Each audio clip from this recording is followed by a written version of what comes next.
Olá, sejam bem-vindos ao nosso canal. Hoje eu converso com um dos principais pregadores da atualidade, conhecido nacional e internacionalmente.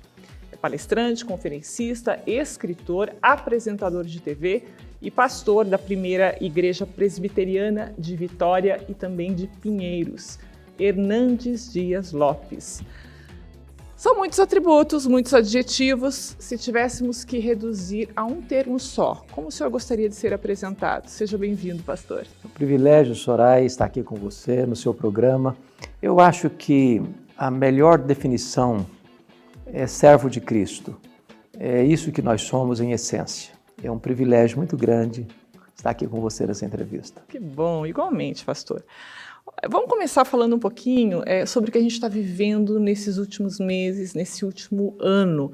É um período de muitas provações, angústias, perdas, e, enfim, o lastro da pandemia ainda está nos castigando, né? Eu acho que nunca se falou tanto, nunca se valorizou tanto a saúde. A gente sabe, pastor, a própria OMS já reconheceu a ampliação do conceito de saúde, né? Hoje a gente estendeu isso. Não se pode falar em vida saudável sem falar em saúde emocional, saúde espiritual. Eu quero saber do senhor o seguinte: como que o relacionamento íntimo com Deus pode nos ajudar nesse processo? Muito obrigado por esta pergunta. Primeiramente, de fato, esta pandemia, ela abalou as estruturas e penso que mexeu com as colunas de sustentação da sociedade, quais sejam o poder econômico, né? Os ricos são tão atingidos quanto os pobres, os palácios são tão vulneráveis quanto as favelas. Atingiu o poder político, né? As poderosas nações enfrentaram até mais esse problema do que os países pobres. E abalou também o poder da ciência, porque num momento a ciência não sabia o que fazer e até hoje as vozes são dissonantes às vezes. Isso gera essa insegurança, essa angústia, porque o homem perdeu o controle da situação, né? Agradecemos muito a Deus o avanço, a conquista, as vacinas, né? Estamos hoje já colocando o nariz do lado de fora da água. Agora, é claro que a saúde não é apenas uma questão física, nós somos um ser completo, nós somos razão, nós somos emoção, nós somos volição, nós temos um corpo físico e temos uma alma espiritual. Então, não tem saúde plena se você não está em paz, se você não está em harmonia com o Criador, se você não está em harmonia com o meio onde você vive, se você não está bem com as pessoas com quem você convive, se você não está em paz com você mesmo. Então, este conjunto de fatores é que produz esta qualidade maiúscula e superlativa de uma saúde, que nós chamamos de uma saúde plena, ou ter uma vida saudável, corpo saudável, mente saudável, como consequência até mesmo da nossa paz com Deus. Porque se uma pessoa está, por exemplo, angustiada, complexo de inferioridade, culpa, tormentos emocionais, mentais, ela pode estar com o corpo perfeito, vai, faz todos os exames, não tem nada, mas ela não está bem, porque as coisas precisam caminhar juntas para termos saúde. Perfeito. Vamos falar um pouquinho da atualidade também aqui em outro aspecto, pastor. A gente sabe que o senhor é um estudioso, é um profundo conhecedor da palavra e também da história.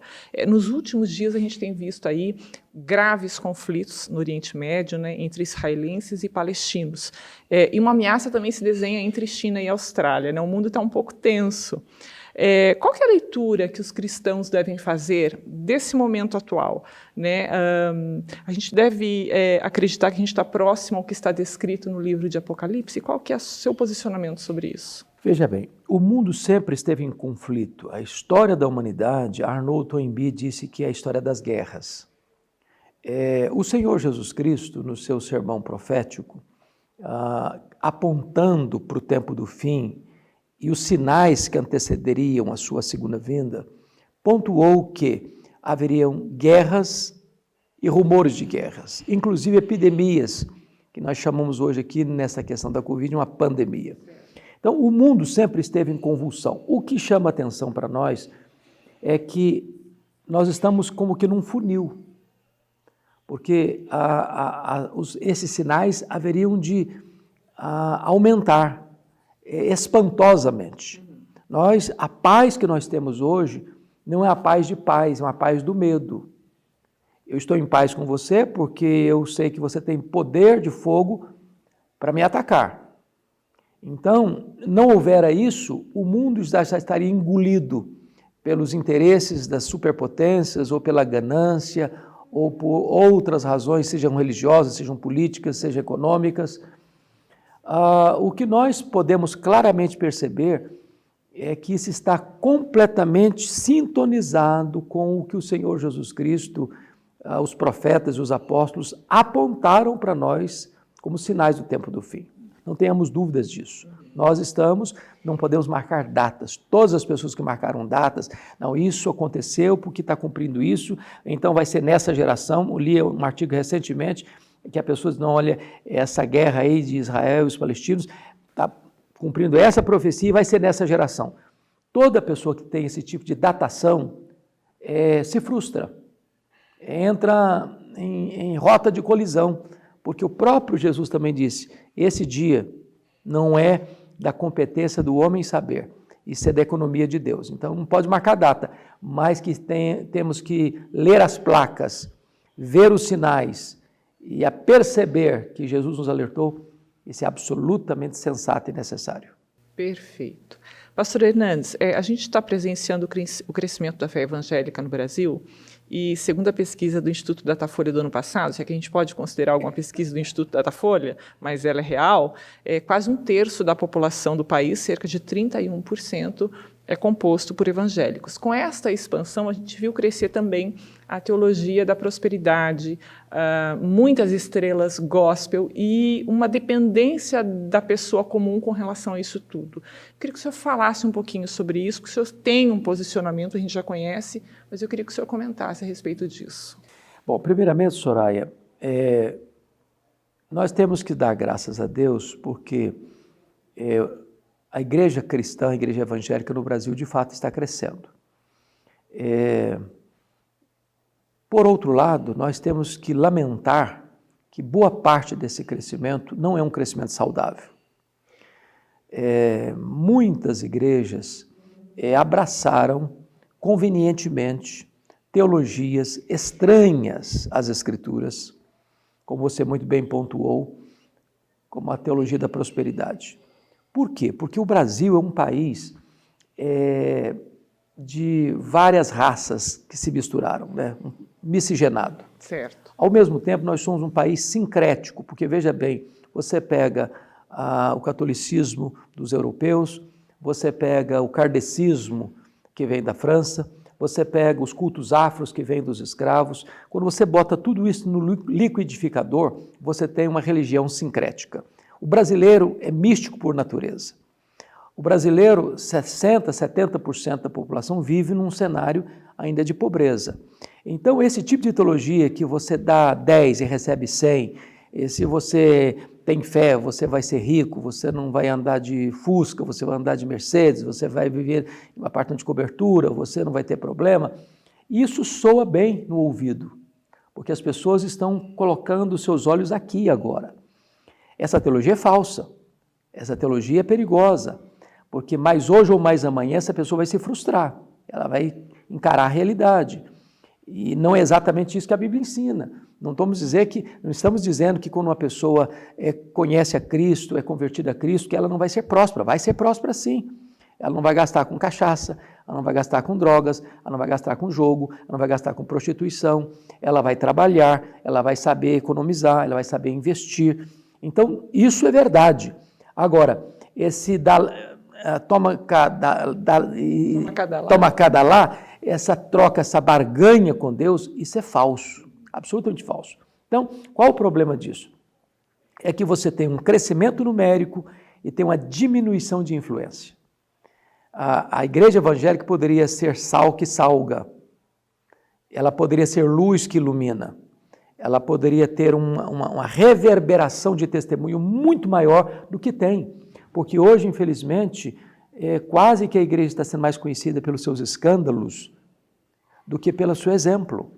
Grandes ícones da igreja chamada evangélica comprometidos com corrupção no mundo político, no mundo empresarial, e isso é dramático, isso é triste. Por quê? Porque falta o genuíno evangelho.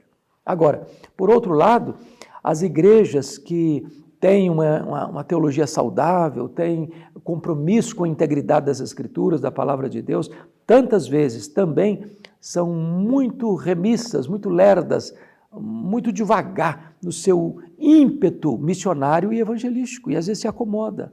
Então, eu sou grato a Deus porque a igreja está crescendo, porque em muitos lugares está recuando.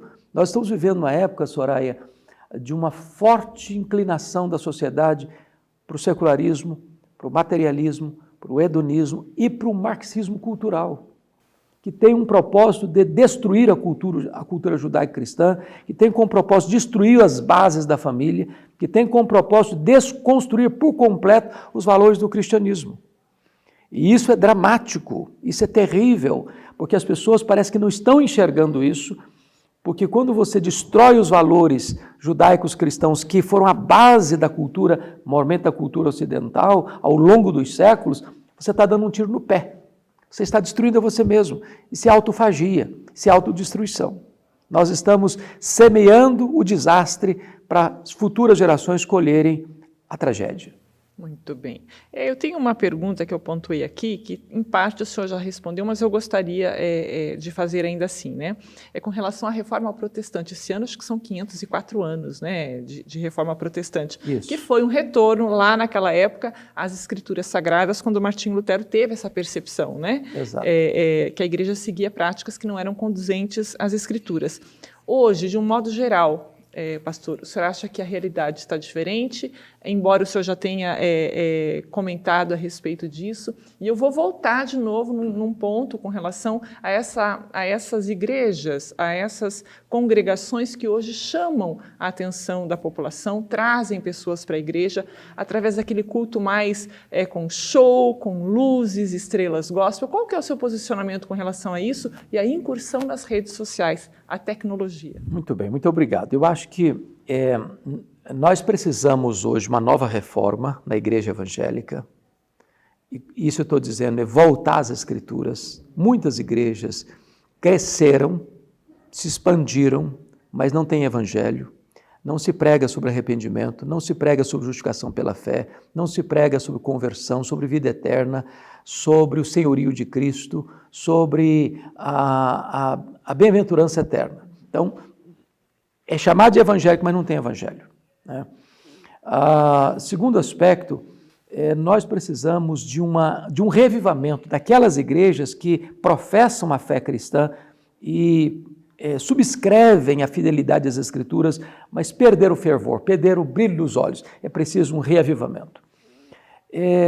Eu acredito que nessa conjuntura a igreja precisa voltar às origens.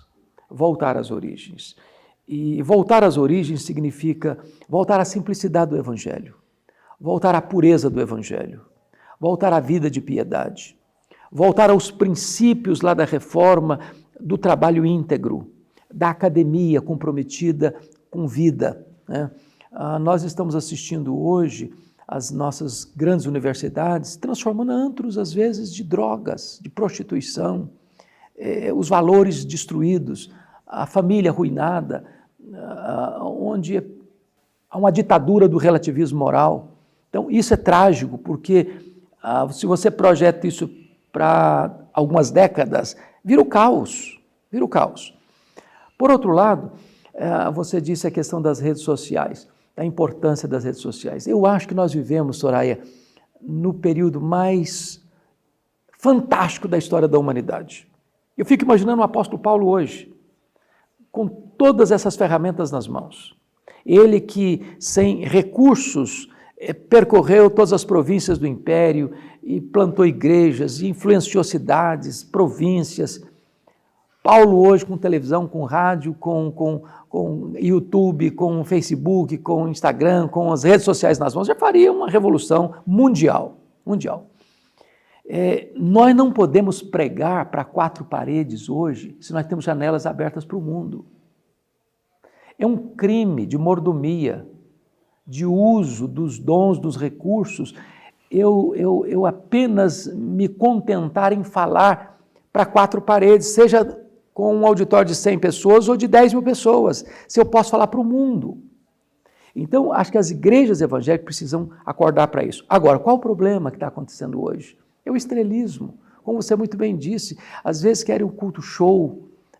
Para mim, culto e show não combinam, porque show você faz para homens, culto você presta a Deus. Eu gosto daquela expressão lá do Salmo 40, versículo 3, que diz assim: e me pôs nos lábios um novo cântico, um hino de louvor ao nosso Deus. Muitos verão essas coisas, temerão e confiarão no Senhor. Essa música vem de Deus, esta música é nova de natureza, esta música tem um propósito, é para Deus, e esta música tem um resultado, ela impacta os homens.